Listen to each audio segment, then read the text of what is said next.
I am sure that another speech is the last thing that you want to listen to. So I am going to make this as easy and as painless as possible.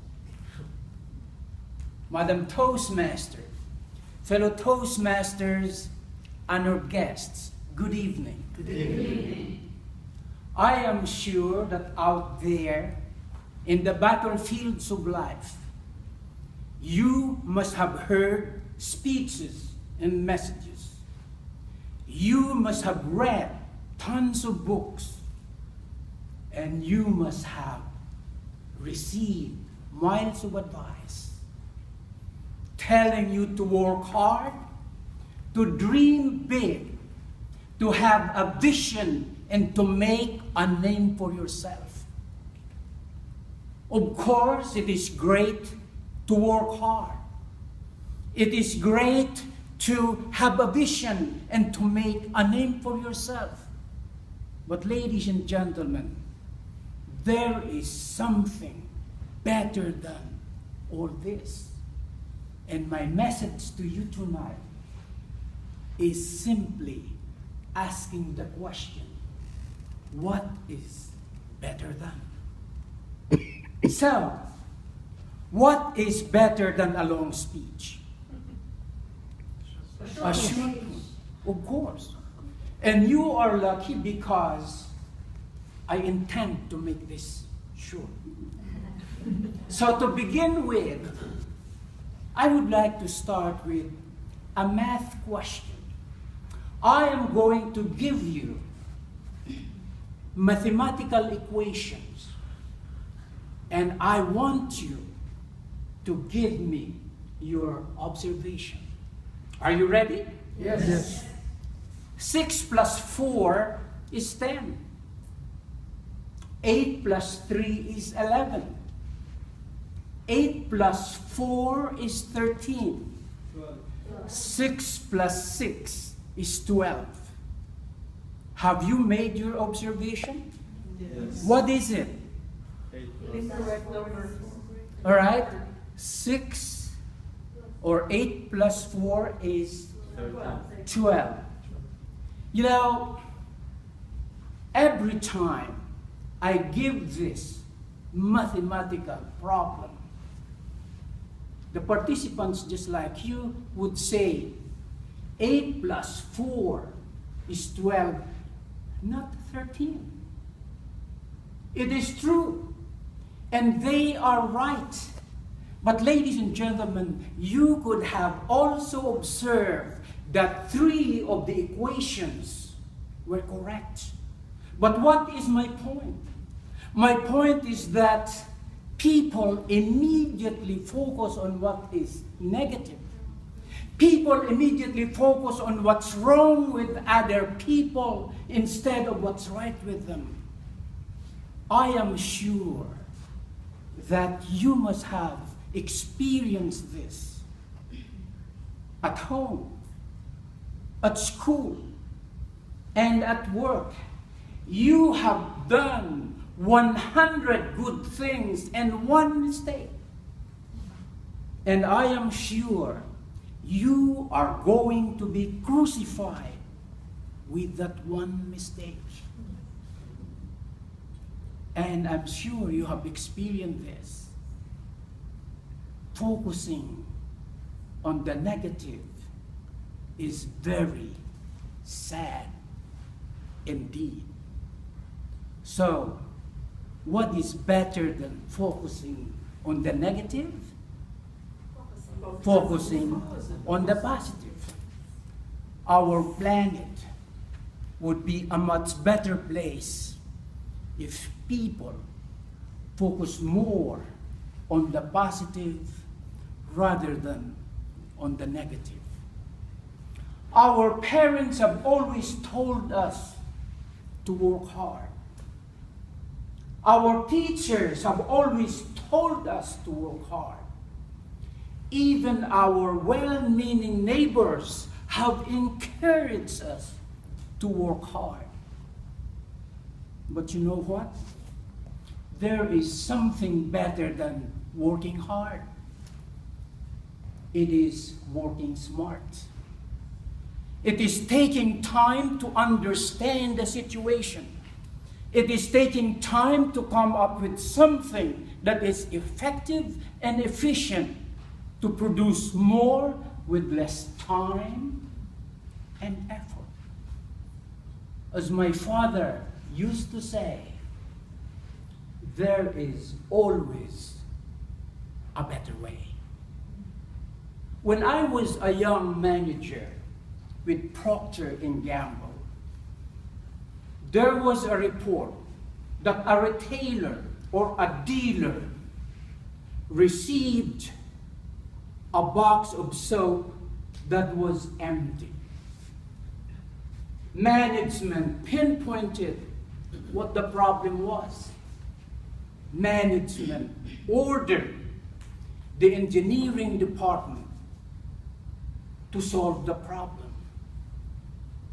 The engineers worked long and hard, and they were able to devise an industrial X-ray machine, state-of-the-art, with high resolution, with 2 people monitoring it. The same problem was given to a rank-and-file employee. And this lowly employee had a different solution, very different from the engineers. He bought a heavy-duty electric fan, industrial electric fan. He pointed it at the assembly line, switch it on, and as the boxes marched to the assembly line, the empty boxes were blown away. Definitely, the engineers worked long and hard, but the lowly employee worked smart. So, ladies and gentlemen, what is better than working hard? Working smart. Working smart. Another exhortation that we always receive from our parents would be to dream big, aim high. If you aim for nothing, that is exactly what you are going to get. Nothing. And they also say that even if you don't accomplish your high aim, you are still going to end up high. But you know what? There is something better than just aiming high. It is doing something. It is by doing that we are able to produce something. That is why we have eximious people like Bill Gates. Now, Bill Gates was able to establish his business empire because he was a doer. At age 16, he had his first multi-million-dollar contract in Seattle to computerize the traffic lights at age 16. And then when he was onto something, he would not leave his office. He would stay weeks in the office subsisting on pizzas because he was trying to produce something. And now he is considered as the richest man in the world. And then we have the Wright brothers.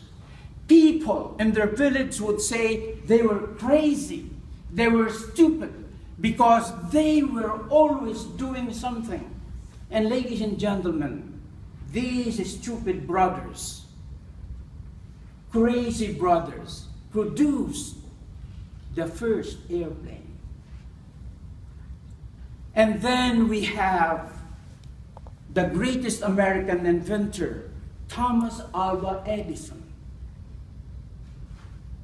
He has invented so many things that make our lives more comfortable.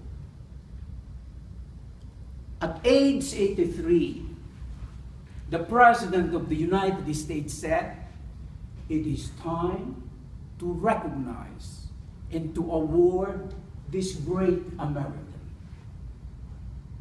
And so, he was at the White House, he was going to be recognized, and he was going to be awarded at age 83. And because of his age, advanced age, he collapsed. And it is a good thing that they were able to revive him. And finally, he was given his recognition, his award.